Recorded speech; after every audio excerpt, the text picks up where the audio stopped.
Now, this is a story you may have missed. A farmer took to Twitter this week to vent his anger at campaign group Just Stop Oil for leaving piles of plastic bottles, plastic chairs and plastic bags full of rubbish on his land after trying to tunnel under a road by the Kingsbury Oil Terminal in Warwickshire. It has led to the group being accused of hypocrisy at its finest. Let's see what Charles Goadby had to say.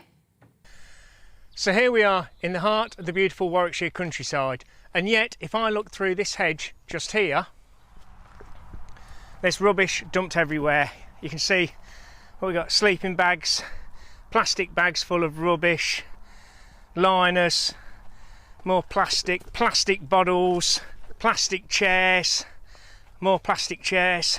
How is this acceptable? People dumping over our British countryside, polluting it, destroying the countryside and putting our wildlife at risk with rubbish. How can you justify this, and how can you tell me this is acceptable? So is he right? Was this hypocrisy at its finest? Joining me now is the farmer himself, Charles Goadby. Charles, we've just been watching that little clip of you getting a little bit angry, I'd say. I mean, these are supposed to be eco-activists, aren't they? And they're essentially tipping on your land. Yeah, it was very frustrating to come across that and see the rubbish that was absolutely everywhere and the damage that was caused to the hedging. Yes, so how much rubbish exactly was there? We saw a little bit there, but was there more? Have they been doing this at other sites, do you know of?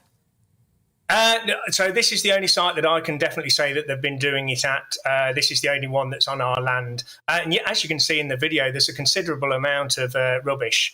And I've got to give some credit to Just Stop Oil. They did contact me and they did come and clear up the mess, or start to clear it up. They sent me a video last night, I think it was. One of them went there and cleared up so much of it, but he said he got as much as he could fit in his vehicle and they'd have to come back to clear the rest up. Now, a lot of our viewers are pretty sick and tired of seeing images of eco-activists trying to cause as much disruption as possible. It's more frustrating when you see that they're not being very kind to the environment themselves. Do you think a lot of this is ideology over here, and then actually they're not willing to do the tiny little things that might actually help nature around us? Yeah, I think sometimes there is a case of that you become that focused on the big picture that you actually miss some of the things that you can do every day and far more easily. So, I mean, for me, they've left a mess there. They have just been blinkered into looking at doing their specific task and just sticking to that one thing. Where I think they could work with the public, they could work with farmers and say, OK, fair enough. If you don't want to really follow what we stand for, there are other things you can do. I mean, I've suggested to them that, you just got to look at what we do as farmers. We're producing some of the most environmentally and sustainably, quality food, the highest standards in the world. So why not just support local farmers and buy British local produce? That's going to reduce carbon footprint straight away. Farm animals, because they're not going to be very in favour of that, are they? I couldn't answer that. I wouldn't say as they're anti-livestock production or not. There certainly are some groups out there that are, and I'd happily talk to them about it and debate it, because without our livestock production, we are going to be more reliant, if anything, on fossil fuels and artificial fertilisers. The livestock production is a real key part of keeping our soil health and soil sustainability, which is helping us to, produce crops and grow food-grade crops to the highest standards without using them. Now, of course, Just Stop Oil don't just dump their rubbish on people's land. They also blockade roads and vandalise petrol stations. Do you take the view that the police should get a little tougher on these people? Yeah, it's a really hard one. So I firmly believe everybody has the right to stand up for what they believe in. But me personally, I would always stick to the letter of the law if I had to do so. So it was very frustrating that when this was happening, they were blocking oil and fuel coming out of the Kingsbury Oil Depot.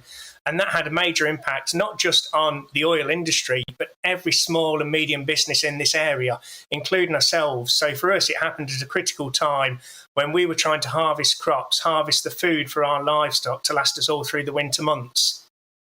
Now, because of that, we weren't able to get the fuel, it delayed harvest. And when we did eventually get the fuel, we were paying, well, at the time, we didn't even know what we were being charged for it. And it turned out it was around about double. So at a time when everybody's struggling financially, we've got fuel inflation, food inflation. I mean, it couldn't have happened at a worse time. And it's really not helped the matter at all for anybody. And Extinction Rebellion, I think it was, clambered onto tubes and trains in London and outside London, essentially preventing normal working people from commuting to wherever they were going for work. And it doesn't do very well for their cause, because these are just people who are needing to make money, needing to earn a living, and they're the ones who are being most affected by these very worthy protests. Yeah, absolutely. But I mean, we have to ask the question, is it Extinction Rebellion, or is it just a few idiots that are going to the extreme and actually doing their whole cause more harm than good? You're always going to get the extreme people in whatever cause, or whether it's the pro-oil or the anti-oil, the pro-meat or the anti-meat debate. And it's those few loud voices that do the most damage and are actually drowning out the real arguments and the real discussions. And seeing as I've got you here, you probably listened to the budget yesterday. Did you listen to it? The budget announcement? Yeah, yes, I caught some of it. Is there anything in there for farmers? Do you know? I really can't answer that. I'm quite fearful. There's an awful lot of borrowing, and yeah. This could go, it could work, it could go horribly wrong. Yeah. Well, I wish you all the best with your farming. We're going to go now speak to a Just Stop Oil protester, Sean Irish, who I believe is joining us on the phone right now. Now, Sean, we've just seen how angry Charles was, or how unimpressed he was, at least, by discovering the mess left on his land. Do you think it's right that these protesters seem to be getting away with dumping rubbish? So, first thing I'll say is it was actually me in the tunnel. Charlie and I have met. He met while I was in that tunnel.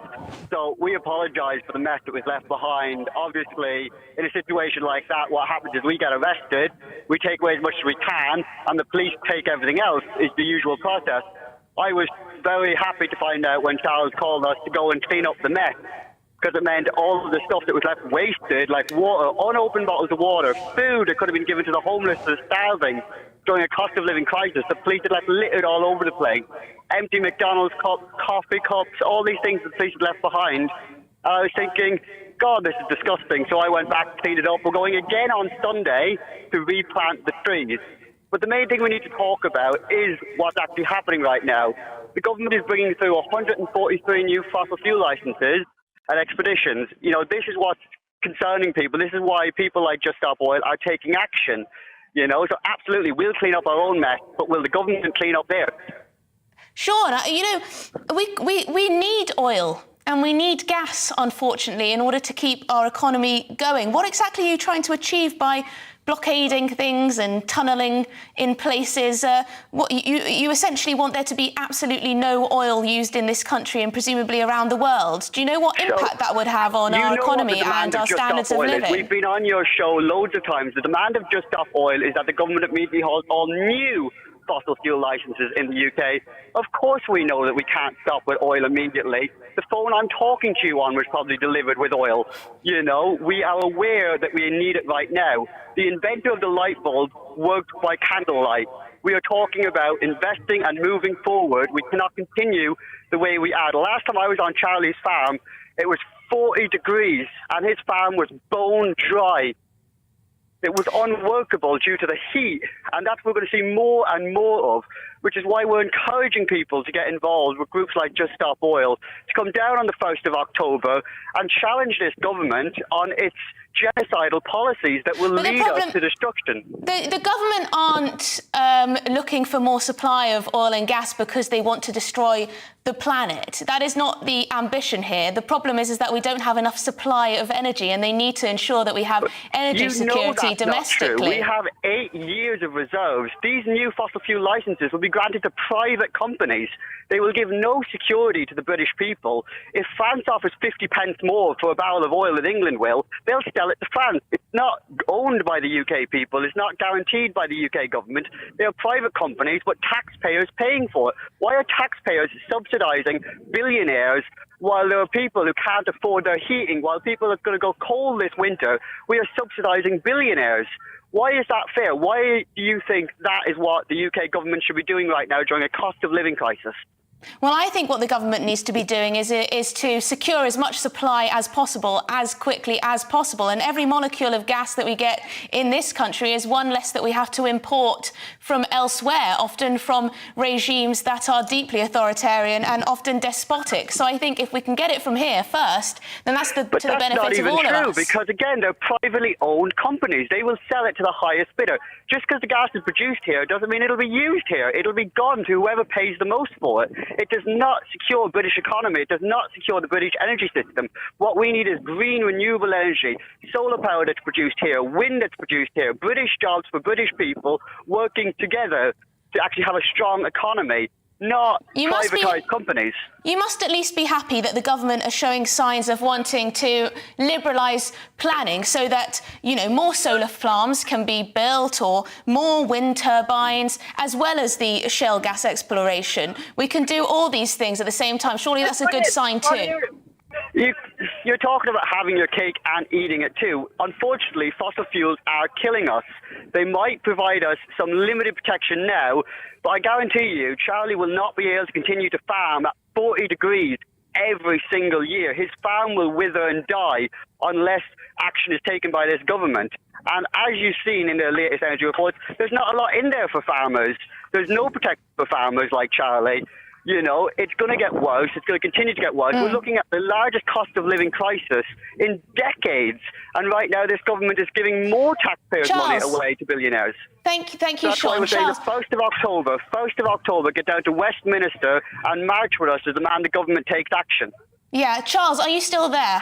I'd just like to put one of those points to you. Are you concerned about climate change, the impact it has on your land and on farming?